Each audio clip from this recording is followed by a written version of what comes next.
Bismillahirrahmanirrahim. Assalamu alaikum students. Today topic is about law of conservation of momentum. Students, हमने बात करने की जो मोमेंटम है, टोटल मोमेंटम बिफोर और आफ्टर कोलिजन का स्टूडेंट्स किस तरह से वो कंजर्व रहता है, इस लॉ के बारे में स्टूडेंट्स आज हमने बात करनी है. मीन्स के total momentum before collision is equal to the total momentum after a collision. लेकिन स्टूडेंट्स इस लॉ को प्रूव करने के लिए हमें कुछ कंडीशंस जो है चाहिए होती हैं. स्टूडेंट्स उसके लिए हमें लॉ ऑफ कंजर्वेशन मोमेंटम के लिए स्टूडेंट एक ऐसा सिस्टम चाहिए जिसको स्टूडेंट्स हम नाम देते हैं आइसोलेटेड सिस्टम. अब स्टूडेंट्स आइसोलेट मीन अलग थलग, जिसके बाद स्टूडेंट्स बाहर से कोई फोर्स एक्सर्ट ना हो. तो isolated system students a system on which जिसके पास students no external agency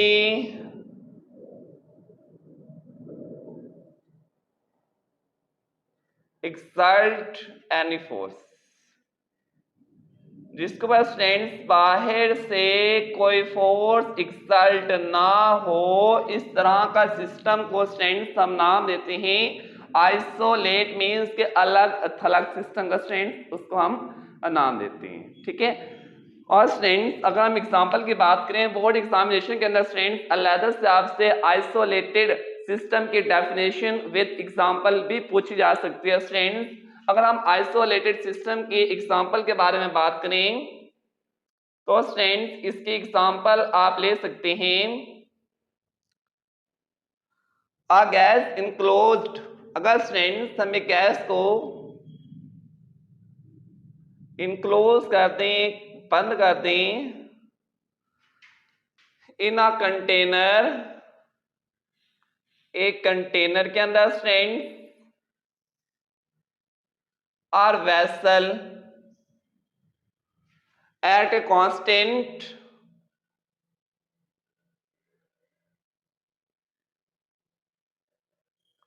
temperature and pressure form the isolated system. के स्टूडेंट्स अगर हम वेसल या कंटेनर के अंदर कांस्टेंट टेम्परेचर या प्रेशर के ऊपर किसी गैस को इनक्लोज कर दें तो गैस के मॉलिक्यूल्स ने due to their random motion आपस में कोलाइड करने with the wall of vessel और कंटेनर. स्टूडेंट्स उसके साथ उनकी क्या होगी, कोलिजन होगी. लेकिन स्टूडेंट्स अगर हम बाहर से उस गैस के ऊपर कोई प्रेशर या टेम्परेचर स्टूडेंट्स अप्लाई नहीं करते तो वेसल या कंटेनर के अंदर स्टूडेंट जो गैस इनक्लोज है बेटा, क्योंकि उसके बाद बाहर से कोई एक्सटर्नल एजेंसी कोई फोर्स एक्सर्ट नहीं कर रही, it will form the isolated system. और यहाँ पे students law of conservation momentum को स्टूडेंट्स प्रूव करने के लिए हमें कौन सा सिस्टम चाहिए, आइसोलेटेड सिस्टम चाहिए. तो उसके लिए स्टूडेंट्स और नेक्स्ट आ जाए. नेक्स्ट स्टूडेंट्स हम सपोज करते हैं कि हमारे पास we have two balls or two masses. के स्टूडेंट्स हमारे पास दो बॉल्स हैं,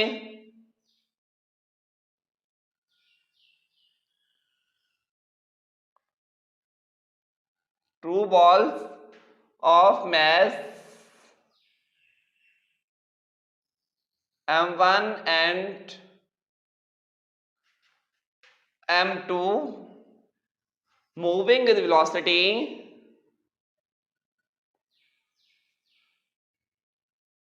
जो कि स्टूडेंट्स मूव कर रही हैं विद वेलोसिटी. जो m1 स्टूडेंट्स मूव कर रही है हमारे पास वेलोसिटी v1 के साथ and m2 v1 and v2 respectively students तरतीब के साथ. और स्टूडेंट्स फर्दर इस बात को आपने मेंशन करना है वो the balls are masses, both the balls are masses strands are smooth बिल्कुल स्ट्रेंड्स स्फेरिकल शेप के होने चाहिए। दूसरी बात स्ट्रेंड्स हार्ड होने चाहिए। तीसरी बात स्ट्रेंड्स नॉन रोटेटिंग मीन्स के स्ट्रेट लाइन के अलोंग ही मूव करना चाहिए, रोटेट उन्हें नहीं करना। Non rotating and interacting walls.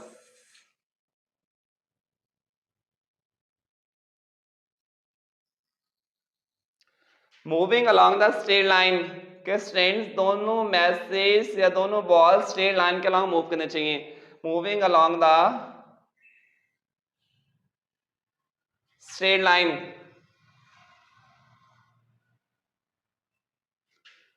तो स्ट्रेंड्स हम इस बात को प्रूव करने के लिए कि हमारे पास बिफोर और आफ्टर जो है कोलिजन का मोमेंटम स्ट्रेंड सेम रहता है, हमें कौन सा सिस्टम चाहिए? Strand isolated system.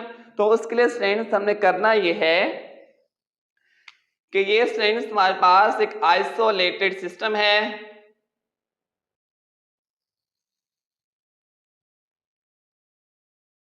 इस आइसोलेटेड सिस्टम के अंदर स्ट्रेंड हमारे पास दो बॉल्स हैं।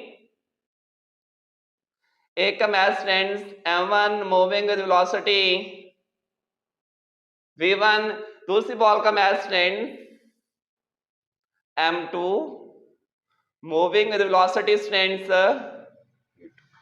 ये स्ट्रेंड्स हमारे पास है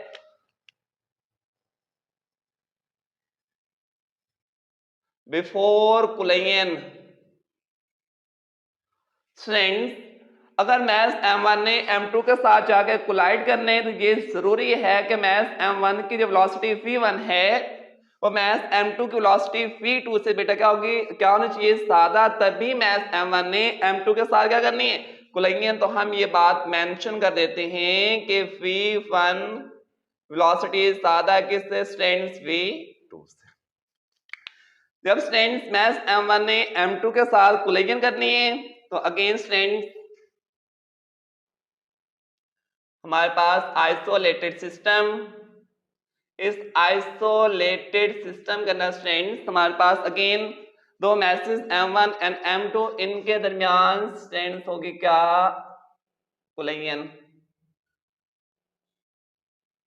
जब स्ट्रेंड्स इनके दरमियान यहां पे कोलिजन होगी, ये मैस m1 ये mass strands m2। At the time of collision strands इनके दरमियान यहां पे क्या हो रही है? कोलिजन। जब बिटवीन टू मैसेज स्ट्रेंड्स हमारे पास कोलिजन हो, टकराव हो, तो उनके दरमियान स्ट्रेंड्स जैसे मैस m1 ने m2 के साथ कोलाइड करना है तो मैस m1 ने m2 के ऊपर स्ट्रेंड एक फोर्स एक्सर्ट करनी है। मैस m1 का m2 के ऊपर स्ट्रेंड्स क्या होगा? एक एक्शन। और सपोज हम यहां पे कर लेते हैं कि मैस m1 ने m2 के ऊपर स्ट्रेंड्स जो फोर्स एक्सर्ट की, जो कि स्ट्रेंड्स एक्शन लगाया, वो स्ट्रेंड्स वो फोर्स हमारे पास F। और स्ट्रेंड्स आपको मालूम है Newton third law of motion के मुताबिक m1 का m2 के ऊपर क्या है? एक्शन। तो रिएक्शन के तौर पे m2 ने भी m1 के ऊपर स्ट्रेंड्स एक अपोजिट डायरेक्शन में एक रिएक्शन की फोर्स क्या करनी है? एक्सर्ट करनी है। और स्ट्रेंड्स m2 ने m1 के ऊपर रिएक्शन के तौर पर स्ट्रेंड्स जो फोर्स एक्सर्ट करनी है उसकी जो मैग्नीट्यूड है वो एक्शन वाली फोर्स की क्या होगी? स्ट्रेंड्स इक्वल, लेकिन उसकी डायरेक्शन क्या होगी? Strands opposite. m1 ने m2 के ऊपर फोर्स लगाया स्ट्रेंड्स F, और m2 ने m1 के ऊपर स्ट्रेंड्स रिएक्शन के तौर पर फोर्स क्या लगाया? Strands F dash. F और F डैश स्ट्रेंड्स इनका मैग्नीट्यूड आपस में इक्वल, बट डायरेक्शन स्ट्रेंड्स क्या होगी? अपोजिट, क्योंकि एक्शन और reaction strands two different bodies के ऊपर for same length of time strands क्या करता है? एक्ट करता है। तो स्ट्रेंड्स जब इनके दरमियान कोलिजन हो जाएगी तो उसके बाद मैस m1 और m2 की वेलोसिटी स्ट्रेंड्स क्या हो जाएंगे? चेंज। तो आफ्टर कोलिजन स्ट्रेंड्स क्या होगा? अगेन हमारे पास ये आइसोलेटेड सिस्टम, इस आइसोलेटेड सिस्टम के अंदर strands after collision mess m1 की वेलोसिटी चेंज होकर स्ट्रेंथ हो जाती है v1 डैश और मैस m2 की वेलोसिटी स्ट्रेंथ चेंज होके हो जाते बेटा v2। ये हमारे पास है स्ट्रेंथ आफ्टर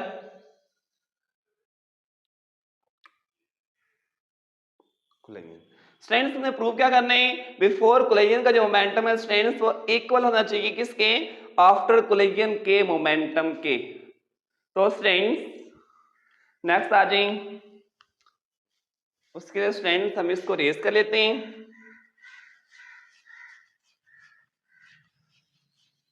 जी स्ट्रेंथ हमें मालूम है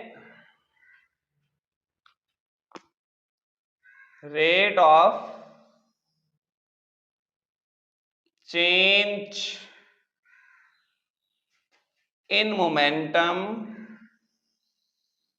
rate of change in momentum is equal to strength applied force। Strength rate means के टाइम के लिहाज से मोमेंटम के अंदर जो चेंज आएगा final momentum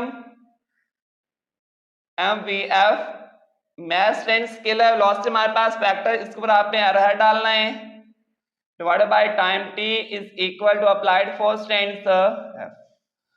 strength final minus initial momentum, अगर स्ट्रेंथ टाइम को हम इस तरफ लेके आए तो मल्टीप्लाई हो जाएगा, हमारे पास बनेगा strength f cross t is equal to mvf minus mv। Strength momentum का फॉर्मूला हम जानते हैं, स्ट्रेंथ मोमेंटम का फॉर्मूला होता है हमारे पास p is equal to m dot.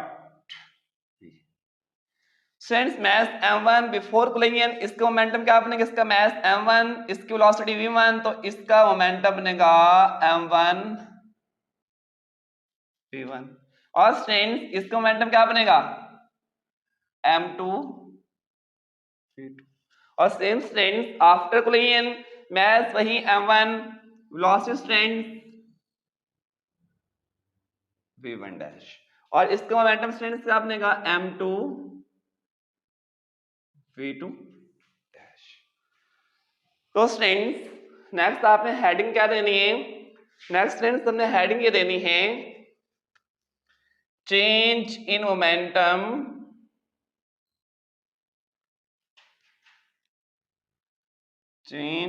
Momentum of mass. कौन सा मैस स्ट्रेंथ m1 के जो स्ट्रेंथ जब कोलिजन होगी तो m1 का स्ट्रेंथ मोमेंटम के अंदर कितना चेंज आएगा स्ट्रेंथ, उसको हमने फाइंड करना है। स्ट्रेंथ इसी फॉर्मूले से हम उसको क्या करना है फाइंड करने हैं। तो सबसे पहले बेटा ये देखें m1 के ऊपर फोर्स कौन सी लग रही है f डैश, तो यहां पे स्ट्रेंथ आपने f की जगह क्या लिखना है f डैश, क्योंकि m1 के ऊपर फोर्स कौन सी लगी है f डैश क्रॉस। और स्ट्रेंथ मैस या बॉल 1 का मैस कितने m1, क्योंकि हम m1 की बात कर रहे हैं तो m क्या पुट करेंगे स्ट्रेंथ m1 और इसका final momentum m1 v1 dash, तो इट मीन स्ट्रेंथ हम लिख सकते हैं m1 v1 डैश और स्ट्रेंथ इसका initial momentum before collision minus m1। Next strength इसको आप इक्वेशन नंबर 1 का नाम दे दें। नेक्स्ट स्ट्रेंथ आप लिखने change in momentum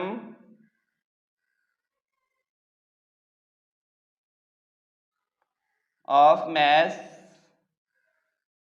m2। Strength m2 पर फोर्स कौन सी लगी है स्ट्रेंथ हमारे पास f, तो इस फॉर्मूले के मुताबिक m2 पर फोर्स लगी स्ट्रेंथ हमारे पास f क्रॉस टाइम t। हम m2 की बात करें तो मैस कौन सा पुट करेंगे स्ट्रेंथ m2 और उसकी फाइनल वेलोसिटी आफ्टर कोलिजन या उसका फाइनल मोमेंटम स्ट्रेंथ क्या बना m2 v2 डैश, तो m2 v2 डैश और उसका स्ट्रेंथ इनिशियल मोमेंटम m2v2। इसके क्वेश्चन स्ट्रेंथ नंबर 2 का नाम देते हैं। नेक्स्ट आपने कहना है adding equation 1 and 2, adding equation 1 and strength दोनों इक्वेशन को आप कर दें ऐड। तो ऐड करने के बाद लेफ्ट साइड को लेफ्ट के अंदर, राइट साइड को स्ट्रेंथ राइट के अंदर, तो इसको स्ट्रेंथ ऐड कर लें cross T plus strength F cross T. इसकी स्ट्रेंथ राइट साइड को, राइट साइड के अंदर तो क्या आ जाएगा m1 v1 dash minus m1 v1 साथ में strength m2 v2 dash minus m2 v2। Strength left side से कॉमन क्या आ रहा है टाइम, तो टाइम को कॉमन ले लें, अंदर क्या बचेगा स्ट्रेंथ फोर्स इनटू टाइम, साथ में स्ट्रेंथ। इस इक्वेशन को आप एज इट लिख दें m1 v1 dash m1 v1 plus strength m2 v2 dash minus m2 v2।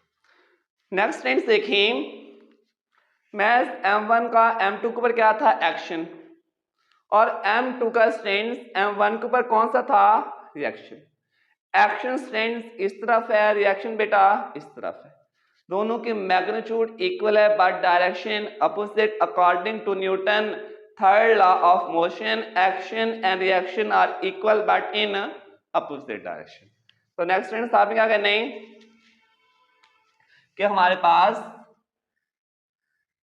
F prime strength equal है किसके एफ के, लेकिन दोनों की डायरेक्शन स्ट्रेंथ क्या है अपोजिट, तो यहाँ पे क्या आ जाएगा नेगेटिव साइन। तो हम यहाँ पे कह सकते हैं, इसको स्ट्रेंथ रेज कर रहा हूं मैं,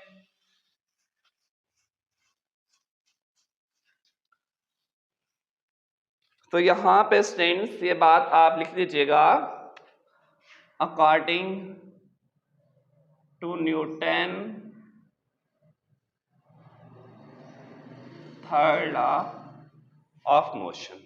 तो नेक्स्ट स्ट्रेंथ देखें, जो एफ प्राइम है स्ट्रेंथ वो इक्वल है हमारे पास माइनस एफ के। तो अगर स्ट्रेंथ यहाँ पे हम एफ प्राइम की जगह या एफ डैश की का स्ट्रेंथ पुट करें माइनस एफ, तो एफ माइनस एफ स्ट्रेंथ क्या हो जाएगा जीरो, तो लेफ्ट साइड स्ट्रेंथ हमारे पास क्या हो जाएगी जीरो हो जाएगी। तो zero is equal to strength m1 v1 dash minus m1 v1 plus strength m2 v2 dash minus m2 v2। तो ये देखिए स्ट्रेंथ्स, ये वाली जो चीज है ये स्ट्रेंथ हमारे पास क्या है, ये हमारे पास है change in momentum of first ball, और ये स्ट्रेंथ हमारे पास है change in momentum of second ball. तो ये बात हम लिख सकते हैं zero is equal to change in momentum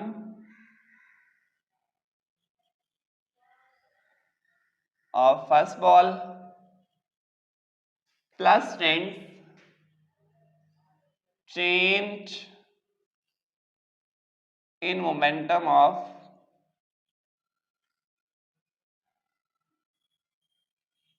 second ball. और स्ट्रेंथ अगर हम देखें ये फर्स्ट बॉल का चेंज इन मोमेंटम है, ये सेकंड बॉल का चेंज इन मोमेंटम है, इट मींस हमारे पास total change in momentum strength किसके इक्वल आ रहा है हमारे पास जीरो के इक्वल आ रहा है। तो ये बात हम लिख सकते हैं zero total change in momentum,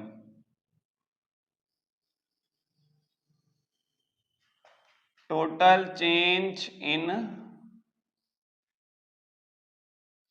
total change momentum strength क्या है जीरो, इट मींस कि हमारे पास टोटल मोमेंटम का ना बेटा कोई चेंज नहीं आया। यही बात हमने प्रूव भी करनी थी। मजीद इसको आगे लेके चलते हैं। मजीद स्ट्रेंथ क्या करने, जो आपने जो नेगेटिव टर्म्स उनको आपने इक्वल के इस तरफ ले आना है, और पॉजिटिव टर्म्स को आपने इक्वल की इसी साइड पे ही रखना है। ये भी नेगेटिव है, ये भी नेगेटिव, इनको स्ट्रेंथ आप इक्वल की इस तरफ लिए तो हमारे पास ये बनेगी m1 v1, ये क्या बनेगा strength plus m2 v2 is equal strength m1 v1 dash plus strength m2 v2 dash. ये स्ट्रेंथ हमारे पास मोमेंटम था, कौन सा momentum? Total momentum before collision. ये स्ट्रेंथ हमारे पास टोटल मोमेंटम है आफ्टर कोलिजन। ये बिफोर कोलिजन का स्ट्रेंथ से मोमेंटम है वो इक्वल है टोटल मोमेंटम आफ्टर कोलिजन के, क्योंकि स्ट्रेंथ से वेलोसिटीज थी v1 और v2 ये हमारे पास थी बिफोर कोलिजन के, और v1 डैश और v2 डैश हमारे पास वेलोसिटीज थी आफ्टर कोलिजन के। तो हम ये बात लिख सकते हैं टोटल मोमेंटम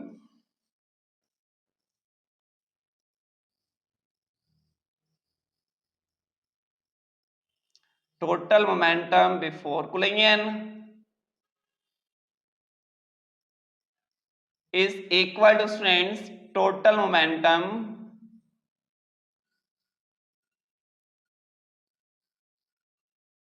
after